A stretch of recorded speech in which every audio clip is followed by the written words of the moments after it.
E quando o coração aperta, qual seria a terapia para curar o seu coração? Hoje eu vou falar um pouquinho sobre esse livro, Terapia para Curar o Seu Coração, do Daniel Grippo. Ele nos conta por que muitas vezes o nosso coração aperta e muitas vezes a gente não sabe o que fazer para se sentir melhor. Quando a gente está sentindo o coração apertado, geralmente o sentimento que o meu paciente descreve é de angústia. Mas angústia é um sentimento muito primitivo. A gente não está conseguindo denominar exatamente o que está acontecendo.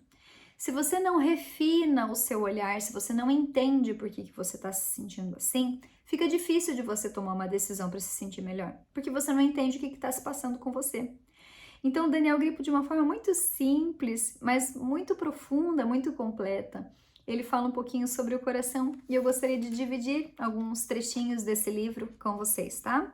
Então, ele diz o seguinte, que quando o nosso coração está inquieto, essa tristeza, ela pode surgir tanto de repente, quanto de uma forma dilacerante. Então, às vezes a gente não está esperando algo acontece e a gente fica triste, ou às vezes algo muito forte acontece e isso dilacera, né? Quebra a gente por dentro em pedacinhos, né?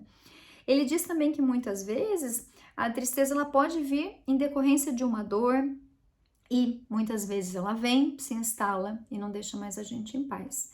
Então, olhar para o nosso coraçãozinho apertado, ainda mais depois de tudo que a gente vivenciou nessa pandemia, ainda estamos vivenciando, porque não estamos completamente no normal, é muito importante para a gente conseguir se recuperar a partir de agora, para a gente conseguir criar perspectivas mais positivas. A gente está beirando aí o finalzinho do ano, eu acho que a partir de agora seria legal que a gente começasse a refletir o que a gente quer fazer para o próximo ano, né? Que projeções de mudanças, de estilo de vida que a gente quer ter a partir de agora, né?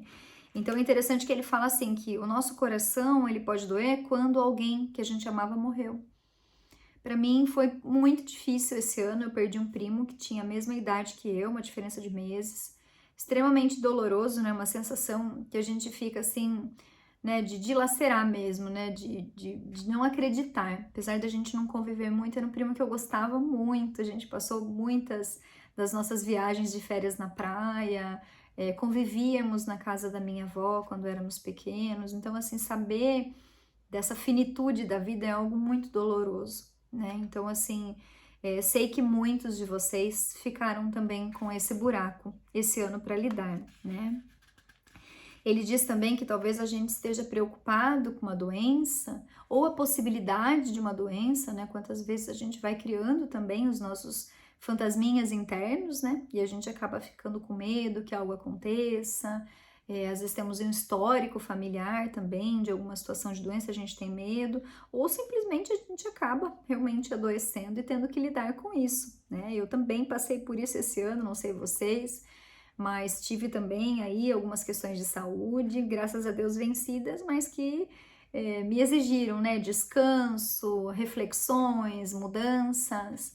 Então é bem interessante que o nosso coração não aperta por nada, sempre tem algum motivo, né?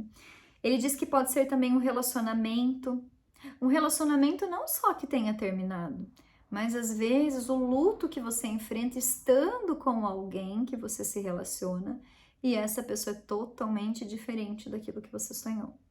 Essa pessoa às vezes não entrega aquilo que você gostaria, não dinamiza, não conversa com você, às vezes não tem intimidade, né, para que vocês tenham essa liberdade juntos. Então, isso também aperta lá no fundo do coração. Dinheiro, né? Às vezes a pessoa está enfrentando uma situação de dinheiro que está escasso, perdeu o emprego. Isso aconteceu bastante também na pandemia. Então, essa insegurança faz com que também aperte o coração.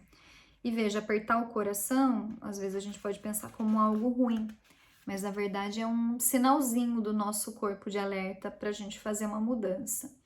Até esses dias eu falei para o meu paciente, eu fiz uma analogia com o carro. Geralmente os carros hoje em dia têm sensores para estacionamento. Então, quando você vai dar uma ré, ele começa a apitar quando você está chegando perto de um objeto que pode colidir, né? Que pode bater no seu carro. Então é interessante que a nossa vida é assim, o nosso corpo, ele dá esses sinalzinhos. Às vezes a gente não quer ouvir, dá um pouco mais de ré e bate, né? Então a mesma coisa é quando o coração está apertado. Tá apertado porque tá sinalizando, olha, alguma coisa tem que mudar, ou você tem que se cuidar, tem que se amar, tem que se dar um tempo. E a gente precisa olhar de fato com amor para tudo isso, né? Também a questão da mágoa, né? Alguma situação que deixou você triste. Às vezes uma pessoa pode surpreender a gente tanto de uma forma positiva quanto de uma forma negativa. E às vezes vocês falam para mim, né? Mas como é que eu posso aceitar isso se é uma pessoa que eu gosto tanto, né? Então tem uma série de frustrações que a vida vai trazendo pra gente. E quando a gente fala de cura, ele fala, vou ler esse trechinho para vocês, ele diz: a cura leva tempo.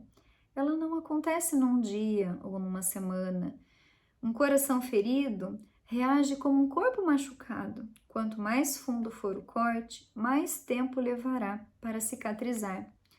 Então, o processo de cura, o processo de libertação, ele não é linear, né? Então, subimos em linha reta para cima e estamos liberados. Não, a gente tem muito que enfrentar ainda. Às vezes a gente tem as nossas oscilações. Então, ter esse carinho, essa compaixão, essa paciência conosco. Minha avó sempre dizia que para situações difíceis, às vezes é só uma questão de tempo mesmo. E eu penso que o luto, por exemplo, é uma questão de tempo, porque a gente não aceita do dia para a noite certas coisas, né? E quantos lutos a gente faz diariamente, não só por pessoas que morrem, mas pelas frustrações que a gente enfrenta no dia a dia. Então, a cura para o nosso coração é parar, é olhar para dentro, é se entender, é denominar, compreender por que o nosso coração ficou assim e oferecer o alimento para ele. E o nosso coração, ele precisa de contato, de vínculo, de amor, de cuidados. E certamente, se a gente vai por esse caminho, respeitando o nosso próprio tempo, o coração vai se aliviando. E eu tenho muito orgulho de dizer que eu sou uma terapeuta do coração, que cada um que chega até mim vem com o coraçãozinho apertadinho e sai então desse processo terapêutico, seja de uma constelação, sentindo o coração mais leve. Vou dizer para vocês que é uma das sensações mais especiais que eu posso experimentar. Eu sou muito feliz por fazer o que eu faço e por ter vocês comigo. E muito feliz por trazer esses vídeos, que são essas pequenas pílulas de autoconhecimento, de inteligência emocional, e recebo feedbacks de que isso está ajudando. Isso significa que estar aqui tem um propósito. E eu agradeço por vocês estarem me fortalecendo nele. Que vocês também possam encontrar o de vocês e sempre lembrar o valor da alma de cada um e do coração de cada um. Que você possa respirar e sentir o seu coração mais leve. Espero que eu possa ter ajudado de alguma maneira. Agradeço de coração por vocês estarem aqui comigo. Peço que enviem esse vídeo, se puderem, ao maior número de pessoas para a gente crescer ainda mais aqui nessa rede do bem. Muito, muito obrigada e até um próximo vídeo.